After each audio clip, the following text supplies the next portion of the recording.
The other guy was sitting right here in the car. He never did get out He just stayed in there the whole time while you were in the bank? the whole time.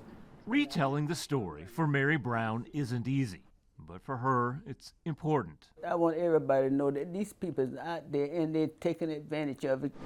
By these people, she means two older men in their 60s or 70s who approached her outside this Home Depot on West Colonial Drive. She just loaded her trunk with mulch. Once I turned around, the first guy was right in the front of me. He had a wallet and claimed another man dropped it and then took off from the parking lot, ranting and raving. A moment later, a second man joined the conversation, claiming he too saw that. The three of them took a quick peek inside the wallet. And he opened just a little bit. He said, "Oh my God, this is $62,000." And it had a little note in there, $62,000. Mary suggested they turn it in to Home Depot.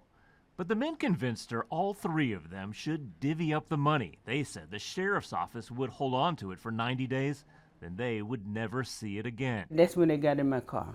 You know, a man in the front and a man in the back, and I never seen these people before. That's something I would never do in my life. So they drove from the Home Depot to the Vision Works nearby, which is this building right over here, to get away from the prying eyes of Home Depot's surveillance cameras. The men convinced Mary they each needed to add money to the pot so they could split it up evenly.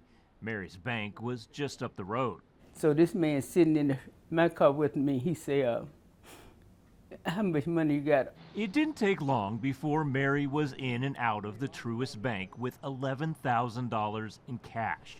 The entire time, she felt everything was okay. Were you scared when they went in the car with you? No, I was not. She even had no problem handing over the rings off her fingers just before the men left, promising to be right back to divide up the money. I never seen him again. So I was sitting in my car, and that's when it hit me. "You've been taken." Mary now believes she was drugged. Why wasn't she scared? Why did she trust these strangers, allow them in her car, and give them all that cash? When I came home, I didn't want to tell my daughter.